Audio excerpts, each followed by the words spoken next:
The Democrats continue to scratch and claw for every voter as the 2020 campaign now is in full swing.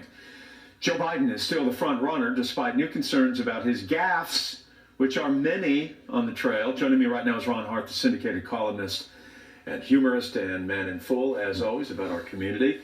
So Joe Biden looks frail, but this is all going to be factored out by the American voters, whether he is too old or they believe that he is just fine. Yeah, he and Bernie Sanders are getting to that age where their kids start taking the keys away from them so they can't drive a car. But we run him for president in our country. The gas are becoming a problem. He's a likable guy, no doubt about it. His intent's well. But, you know, he also maintains through his wife and other people that he is in his words, the best person to beat Nixon. Very good. I was going to say President Taft, but you beat me to that line. I think what's interesting about this is in 1980, those of us alive who were following politics then, when Ronald Reagan was running against Jimmy Carter, the age issue, Reagan would be 72 years of age when he was sworn in. Sure. And that was a hugely controversial issue back then. And even in the first debate against Walter Mondale. Yeah, it was. And he had onset of Alzheimer's toward the end of his term. I mean, I've read so it was books. A big deal. Yeah, it was a big deal, potentially a big deal. He kept it from the country, had people around him. Al Haig says, I'm in charge, and those type of people around him.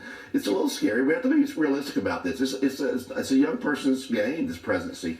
And Trump is phenomenal for his age. I mean, he's Big Max. He's got this energy that's incredible. Some people have said mid-70s are more energetic and together than other people in the 70s. I'm going to take you this direction. In my occupation of sportscasting and play-by-play guys, Pat Summerall, Vern Lundquist, Dick Enberg, Dick Stockton, all marvelous talents in their prime.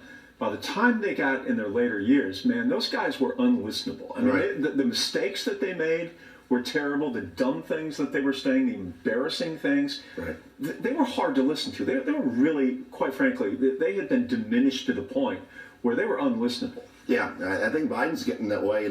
His staff, his team, so they pull Biden aside, and they don't want him on the campaign trail. They know he makes big gaffes. The comment he made recently, poor kids are just as smart as white kids, I mean, that's pretty bad. If a Republican said that, it'd be night-night.